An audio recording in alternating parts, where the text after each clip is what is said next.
예, 안녕하세요.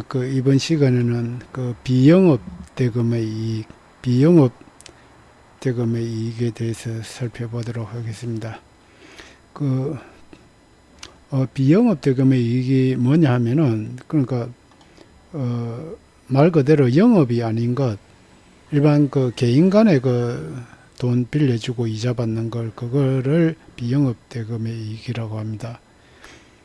일반 은행의 이자 말고 개인 간에 이렇게 돈 빌려주고 이자 받는 거, 그거에 대해서는 원천징수 세율이 25%입니다. 일반 은행에서는 14% 원천징수 하잖아요. 요거는 25%를 주는 사람이 원천징수해야 되고, 또 원천징수가 되지 않는다 하더라도 이게 일반 사인 간에 거래되기 때문에 세무서에서는 잘 이자 소득이 있는 걸 포착을 하지를 못합니다. 그런데 이제 통상 빌려간 사람이 이제 부도 나거나 또는 뭐 사기죄로 고발된다든지 이런 식으로 되면 이제 빌려준 사람은 건재당 잡아놓은 걸 경매를 붙이겠죠. 경매로 붙여가지고 법원에서 배당표가 나오면은 그게 세무서에 다 통지가 돼요.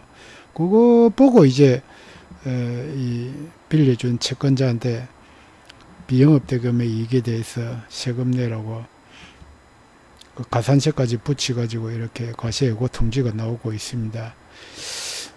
그랬을 때 이 비영업 대금의 이익을 이제 어떻게 우리가 좀 절세할 수 있는지를 검토해 보셔야 되는데, 근데 이제 비영업 대금의 이익이라 하면은 기본적으로 25% 세율부터 출발이 됩니다. 그렇기 때문에 세금이 많아요. 그런데 비영업 대금의 이익이 아니면은 이제 뭐 기본 6% 세율부터 출발할 수가 있잖아요. 6% 세율부터 출발할 수 있는 근거를 제가 설명드리겠습니다. 이거 잘 들으시고 해당되시면 그렇게 적용하면 되겠습니다. 방금 말씀드린 것처럼 경매로 배당받은 경우는 요거는 기타서로 보시면 됩니다. 경매로 배당받은 경우. 근데 이제 제가 사건 맡은 경우에는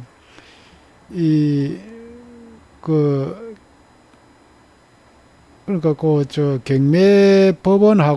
경매 법원 전에 이제 채권 채무 관계 원금을 해소하기 위해서 이 채권자가 소송을 그런 판결문을 받아가지고 보니까 당초에 이 빌려준 돈이 부동산을 이제 그러니까 이 채권자가 이렇게 돈을 주면은 법인이 이 돈을 받아가지고 부동산을 투자하기로 돼 있어요. 그리고 수익금 또 팔아가지고 수익금의 일부를 나눠주기로 이런 계약이 돼 있었는데 판결문 보니까 법률 관계를 그러니까 계약 해지로 인해 가지고 반환하는 거, 그거는 이제 일단 부당이득 반환으로 봅니다. 부당이득의 성질을 가지고 있어요. 그러니까 요거는 민법 548조 2항이 되어 있는데, 가령 계약이 체결됐다가 해제가 되면은 돈을 받은 사람은 받은 날로부터 이자를 치가지고 돌려줘야 된단 말입니다.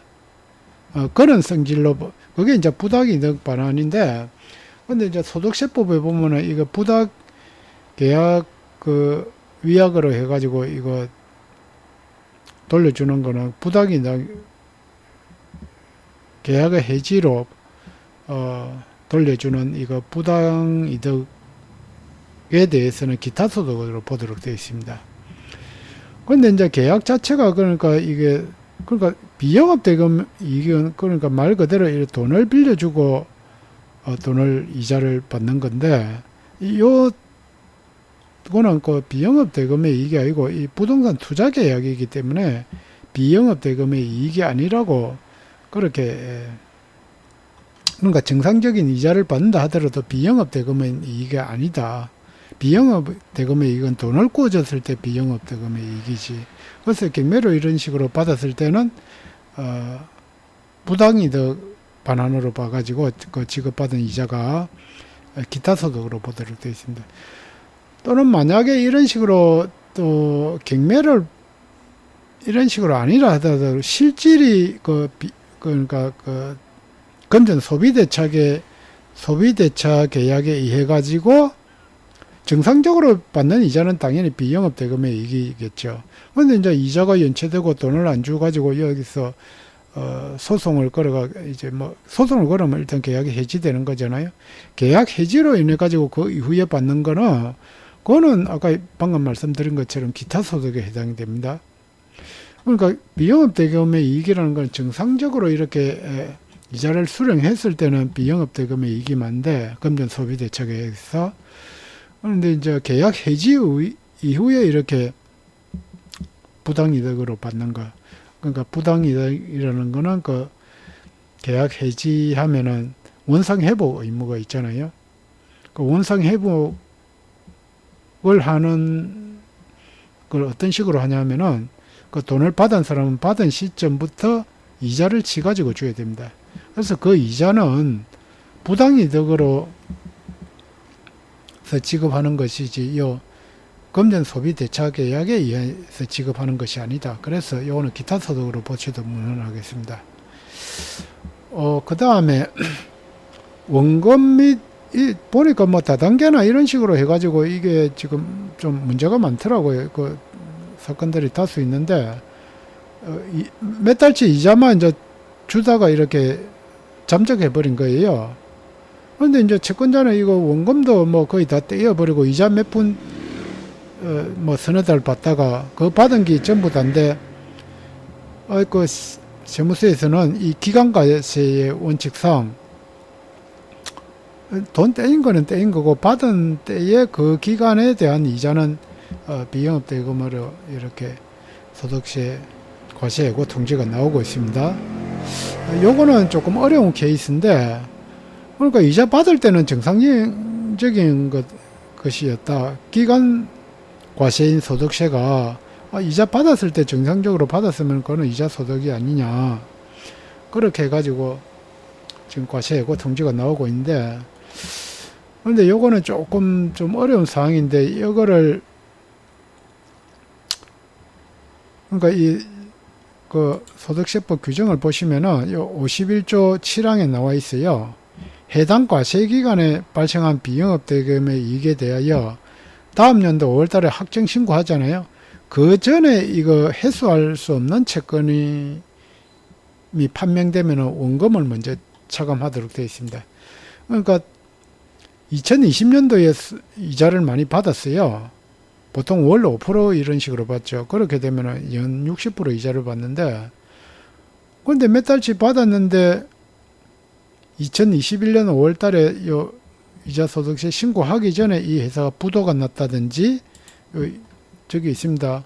파산, 채무자의 파산, 강제집행, 행위집행, 사업의 폐지, 사망, 실종, 행방불명 이거로 인해서 해소할 수 없는 채권일 경우에는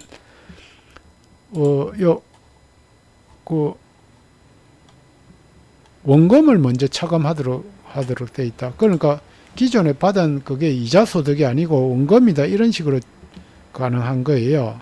그러면 소득이 없잖아요. 그런데 이제 문제는 가령 2020년도에 이자 소득을 받았으면 2021년 5월달 전까지에 이게 그 사람이 부도가 났다든지 그걸 입증할 수 있느냐 이거예요. 가령 사기를 당했으면 처음부터 그 채무자는 채무불능 상태인 거잖아요. 사실상. 근데 그 사기죄가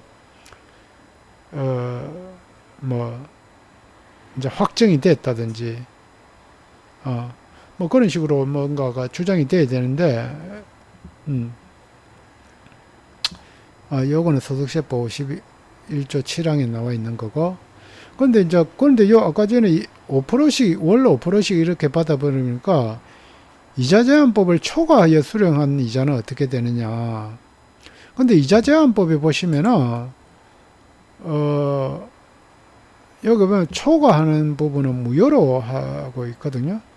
그리고 초과는 이자로 임의로 지급한 경우에는 초과 지급된 이자 상당은 원본에 충당하도록 되어 있습니다. 그러면은 아까처럼 이렇게 소득 없음이 가능한데 이게 가능하냐. 근데 세법은 그렇게 보고 있지 않습니다. 뭐 소득이 생긴데 그게 뭐 원인이 적법하다 불법하다 그런 거는 따지지 않고 지금 현재 그거 이득을 누리고 그걸 향수하고 있으면은 과세 근거가 된다. 그렇게 돼 있기 때문에. 근데 이제 당사자 쌍방이 합의해가지고 그 이자제한법 초과하는 것은 뭐 원금에 충당한다. 그거는 뭐 합의서가 있으면은 또 주장이 가능하겠죠.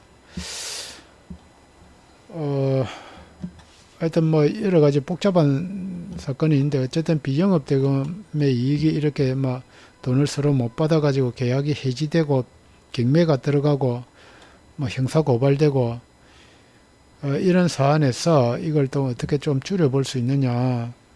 일단 기타 소득으로 한번 돌볼 수가 있고요. 그 다음에 이제 이자를 회수할 수 없는 기간이 있고 다음 연도 소득세 신고 5월달 이전에 이렇게 회수할 수 없는 경우가 발생했다는 걸 적극적으로 입증을 해야 됩니다. 요거는 또 이제 쌍방 간에 합의 그런 게 있어야 되겠죠. 어쨌든 비영업 대금의 이익에 대해서 요즘 세무서에서 뭐 여러 가지 과세 예고 통지가 많이 나오는 걸로 알고 있습니다. 참조하시면 되겠습니다. 예, 이상 도움이 되셨다면 좋아요, 구독 버튼. 예, 감사합니다.